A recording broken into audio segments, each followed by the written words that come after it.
ایک شخص کہتا ہے کہ میری پارٹی کا جو شخص جو بندہ پاکستان کی افواج کے نیشنل ڈیفنس یونیورسٹی میں گیا ہے وہ غدار ہے. How interesting. وہ میر جعفر اور میر صادق سے مماثلت دے رہا ہے یا نہیں دے رہا؟ اس کی منطق سے جائیں تو یہ کہہ رہا ہے کہ آپ سارے جو آئی ایس پی آر میں آپ بھی غدار ہیں کیونکہ آپ آئی ایس پی آر میں آئے ہیں نا. یہ این ڈی یو گئے تھے تو یہ غدار ہو گئے. فیلڈ مارشل سید عاصم منیر کی بطور چیف آف ڈیفنس فورسز تعیناتی کا نوٹیفیکیشن جاری. فیلڈ مارشل کی بطور سی ڈی ایف تعیناتی 5 سال کے لیے کی گئی ہے. وزارت دفاع نے صدر آصف علی زرداری کی منظوری کے بعد نوٹیفیکیشن جاری کیا. فیلڈ مارشل سید عاصم منیر پاکستان کے پہلے چیف آف ڈیفنس فورسز مقرر. نوٹیفیکیشن آئین پاکستان کی شق 243 اور آرمی ایکٹ کی شق 8A کے تحت جاری کیا گیا. فیلڈ مارشل عاصم منیر نے غیر رسمی بات چیت میں کہا چیزیں بہتری کی طرف جا رہی ہیں. پاکستان جہاں سے اب اونچی اڑان کی طرف جائے گا.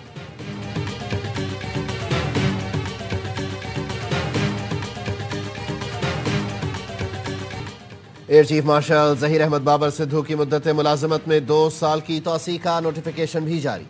وزارت دفاع نے صدر مملکت کی منظوری کے بعد نوٹیفیکیشن جاری کیا. Air chief marshal Zaheer Ahmed Babar کی بطور سربراہ پاک فضائیہ مدت میں توسیع کا اطلاع 19 مارچ 2026 سے ہوگا.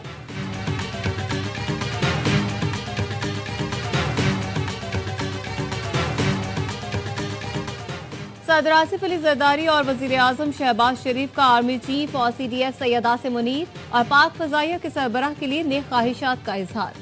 وزیر اعظم کا کہنا ہے چیف آف ڈیفنس فورسز کی تعیناتی عصری اور جدید جنگی تقاضوں سے ہم آہنگ ہے. فیلڈ مارشل کی قیادت میں مارکہ حق میں شاندار کامیابی سے پاکستان کا نام روشن ہوا. پاکستان کے دفاع ترقی و خوشحالی کے لیے تمام ادارے مل کر کام کریں گے.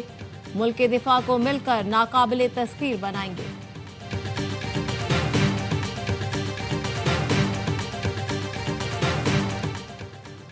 پاک افغان بارڈر ایشو سے متعلق پاکستان ثالثی کا خیر مقدم کرتا ہے.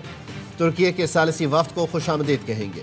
ترجمان دفتر خارجہ کا کہنا ہے سعودی عرب میں پاک افغان مذاکرات سے متعلق میڈیا رپورٹس دیکھیں.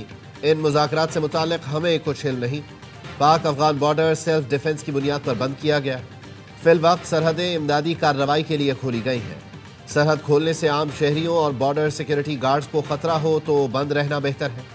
ایک سوال پر کہا پاکستان کا اسرائیل کے ساتھ کسی سطح پر کسی قسم کا تعاون یا تعلق نہیں. ایسی تمام باتیں افواہ ہیں.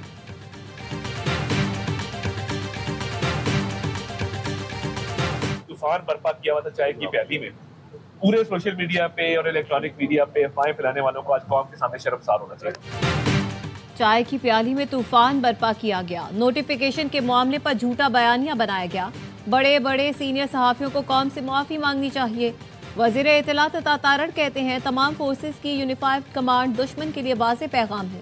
اب دشمن ہماری طرف آنکھ اٹھا کر نہیں دیکھ سکتا. اڈیالہ جیل کے باہر امن و امان خراب کرنے نہیں دیں گے. جیل رولز کے خلاف ورزی پر ملاقات کی اجازت نہیں دی جائے گی. دانیال چودھری کا کہنا ہے ملک کو غیر مستحکم کرنے کی کوششیں ناقابل قبول ہیں. انتشار پھیلانے والوں کے لیے سیاسی عمل میں کوئی جگہ نہیں.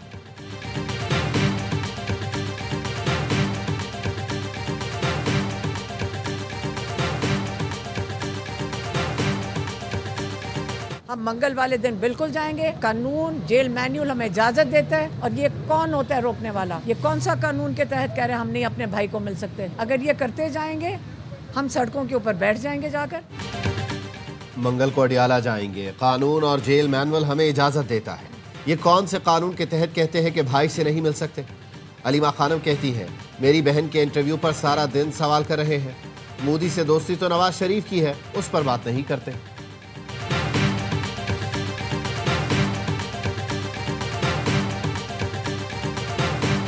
پارٹی کی قیادت سے واضح کروا لیں کہ یہ لوگ کسی کے ساتھ بیٹھنے کسی کے ساتھ گفتگو کرنے یا بیٹھ کے معاملات کو ریزالو کرنے کے لیے تیار بھی ہیں یا نہیں ہیں. اگر یہ تیار ہیں تو ہم بالکل ڈائیلاگ کے لیے تیار ہیں. جمہوریہ ڈائیلاگ سے آگے بڑھتی ہے ڈیڈ لاک سے نہیں. وزیر اعظم نے 2 بار اپوزیشن کو کہا تمام ایشوز پر بات کرنے کو تیار ہے. اگر یہ بات کرنا چاہتے ہیں تو ہم پہلے بھی تیار تھے اب بھی تیار ہیں. وزیر اعظم کے سیاسی مشیر رانا ثنا کہتے ہیں ہمارا موقف ہے جیل رولز کے مطابق ملاقات ہو سکتی ہے۔ عظما خان کی بانی پی ٹی آئی سے ملاقات ہوئی۔ بانی پی ٹی آئی نے کہا باہر جا کر ایسا کر دو ویسا کر دو، کسی قیدی کو ریاست کے خلاف تحریک چلانے کے لیے اعلان سے متعلق ملاقاتوں کی اجازت نہیں دے سکتے۔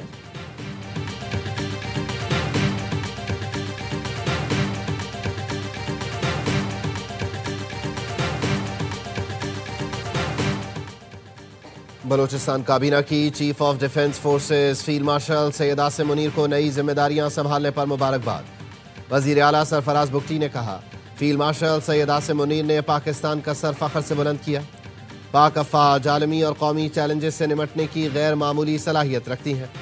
بلوچستان کے عوام اپنی بہادر افواج کے شانہ بشانہ کھڑے ہیں۔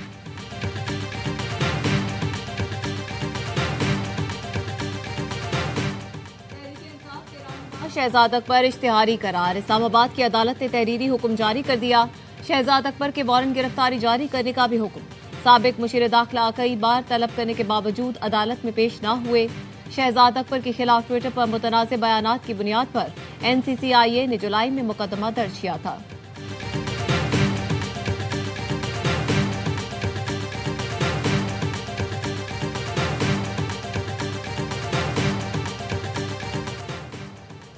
آڈیو لیکس کیس میں علی امین گنڈاپور کے ناقابل ضمانت وارنٹ گرفتاری جاری۔ اسلام آباد کی عدالت نے سابق وزیر اعلیٰ خیبر پختونخوا کو گرفتار کر کے پیش کرنے کا حکم دے دیا۔ علی امین گنڈاپور کی عدم دستیابی کے باعث فرد جرم کی کارروائی بھی مؤخر۔ سماعت 20 جنوری تک ملتوی۔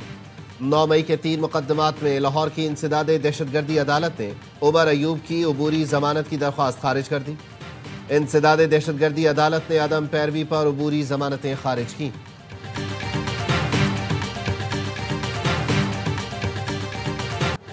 غلط طریقوں سے باہر جانے والے ملک کی ساکھ متاثر کر رہے ہیں۔ جعلی ویزوں اور ایجنٹ مافیا کے خلاف زیرو ٹالرنس پالیسی ہے۔ وزیر داخلہ محسن نقوی کہتے ہیں غیر قانونی امیگریشن روکنے کے لیے جنوری سے اسلام آباد میں اے آئی بیسڈ ایپ کا پائلٹ پروجیکٹ شروع کیا جا رہا ہے، جس کے ذریعے پہلے سے ہی علم ہو جائے گا کون سفر کے قابل ہے کون نہیں۔ یقینی بنائیں گے ڈیپورٹ شدہ افراد کا پاسپورٹ منسوخ ہونے کے بعد انہیں دوبارہ ویزا نہ ملے۔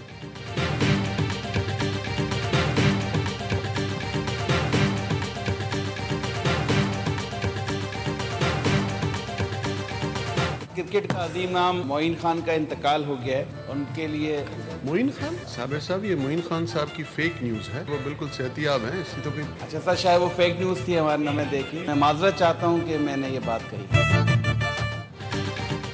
سوشل میڈیا پر گردش کرنے والی کرکٹر معین خان کے انتقال کی جھوٹی خبر سندھ اسمبلی بھی پہنچ گئی۔ رکن صوبائی اسمبلی صابر قائم خانی نے خبر کو سچ سمجھ کر دعا کی درخواست کر دی۔ اسپیکر اور دیگر ارکان کی جانب سے توجہ دلانے پر معذرت کی۔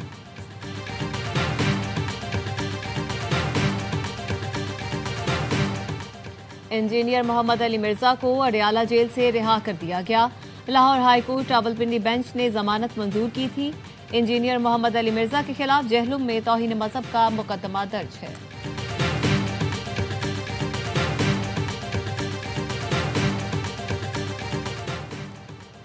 پاکستانی شہریوں کی بڑی تعداد غیر ملکی جیلوں میں قید ہے۔ نائب وزیر اعظم اسحاق ڈار نے قومی اسمبلی میں تحریری جواب میں بتایا 21,647 پاکستانی دنیا بھر کی مختلف جیلوں میں قید ہیں۔ بھارت کی جیلوں میں 738 پاکستانی شہری قید ہیں جن کے جرم کے بارے میں معلومات نہیں دی جا رہی۔ سعودی عرب میں 9,000 سے زائد پاکستانی قید ہیں۔ امریکہ میں 84، متحدہ عرب امارات میں 5,297، چین میں 417 پاکستانی شہریوں کے کیسز زیر سماعت ہیں۔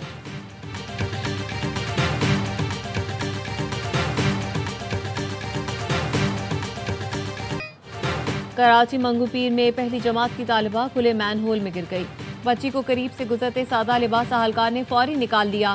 طالبہ اسکول کی چھٹی کے بعد گھر جا رہی تھی۔ اسکول انتظامیہ کا کہنا ہے اسکول کے قریب کسی بھی مین ہول پر ڈھکن نہیں۔ کئی مرتبہ یوسی حکام کو شکایت کر چکے۔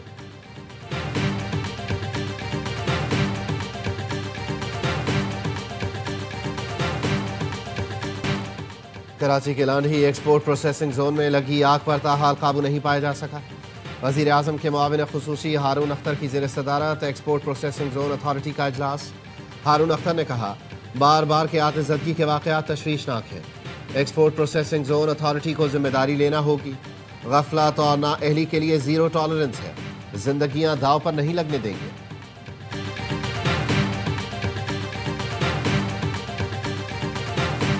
تحریک انصاف، جماعت اسلامی کے ہمارے دوست بٹے، آپ ہمارے دفاتر میں آئیں، پروپوزلز دیں، سب نے مل کے اس صوبے کو، اپنے شہروں کو بہتر کرنا ہے۔ ہم آپ کو بھی جواب دیں ہیں، ہم عوام کو بھی جواب دیں۔ آئیں، تجاویز اور مشورے دیں، کراچی اور سندھ کی بہتری کے لیے مل کر کام کریں۔ سینئر صوبائی وزیر شرجیل میمن نے MQM، جماعت اسلامی اور BTI کو دعوت دے دی۔ سندھ اسمبلی میں اظہار خیال کرتے ہوئے کہا، آپ کو اور عوام کو جواب دہ ہیں، کوشش ہے سندھ سے پرانی بسوں کا خاتمہ ہو، ٹرانسپورٹرز کو بلا سود قرض دینے کو تیار ہیں، آئندہ ماہ پہلی سرکاری ٹیکسی سروس بھی شروع کر رہے ہیں۔ ناصر حسین شاہ کہتے ہیں، میئر کراچی مرتضی وہاب دن رات کام کر رہے ہیں، کہیں کوتاہی ہوئی تو ایکشن لیا جائے گا۔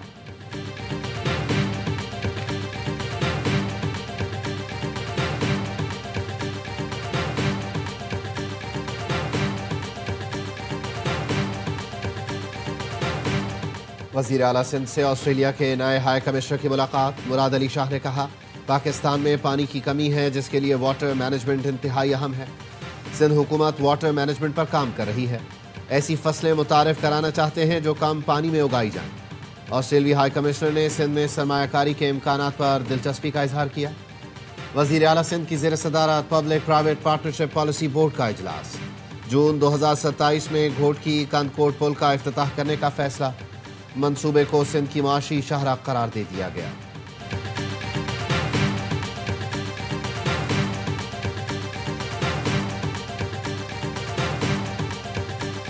کراچی جہاں 100% بلنگ ہے، وہاں بھی ہفتے میں 4 دفعہ یا 5 دفعہ 1.5 گھنٹے کی لوڈ شیڈنگ ہو جاتی ہے۔ کے الیکٹرک پرائیویٹائز کیا گیا، حکومت پاکستان کے پاس اس کے شاید 26% شیئر ہیں، لیکن یہ اس سے پوچھ نہیں سکتے بلکہ الٹا اس کو سبسڈی بھی دے رہے ہیں۔ کراچی میں لوڈ شیڈنگ، سینیٹر سید وقار مہدی نے مسئلہ سینٹ پہ اٹھا دیا، کہا کہ الیکٹرک بجلی فراہم کرنے والی پاکستان کی واحد پرائیویٹ کمپنی ہے۔ کراچی کے مختلف علاقوں میں دن میں کئی مرتبہ لوڈ شیڈنگ ہوتی ہے، گیس کی صورتحال بھی مختلف نہیں، مسلسل لوڈ شیڈنگ ہو رہی ہے۔ سینیٹر مسرور احسن نے کہا، 3.25 کھرب سرکاری اداروں کے ذمہ واجب الادا ہے، ہمارا 10,000 روپے کا بل جمع نہ ہو تو بجلی منقطع کر دی جاتی۔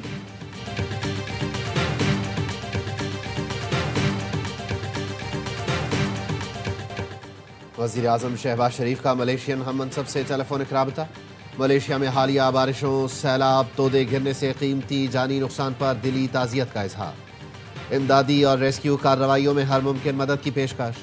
شہباز شریف نے کہا، مشکل گھڑی میں ملیشین عوام کے ساتھ مکمل ہمدردی کا اظہار کرتے ہیں، ملیشین حکومت کو امدادی کارروائیوں میں جس قسم کی معاونت درکار ہوگی پاکستان فراہم کرے گا۔ ملیشین وزیر اعظم نے شہباز شریف کا شکریہ ادا کیا۔